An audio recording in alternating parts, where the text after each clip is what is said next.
Hello guys, বলছি এটি হলো মা বেগুনার যেখানে থাকতেন শ্বশুরবাড়ির মা বেগুনার শ্বশুরবাড়ি। এই যে গাছগুলো দেখতে পাচ্ছ, সেই গাছের উপরে আছে মহাদেবের মন্দির।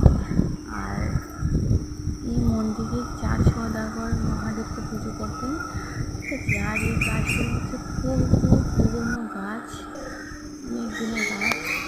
এখানে আমরা মন্দিরে ঢুকছি, দেখতে পাচ্ছি এখানে আছে মা মনসার মন্দির আছে, ঠিক আছে।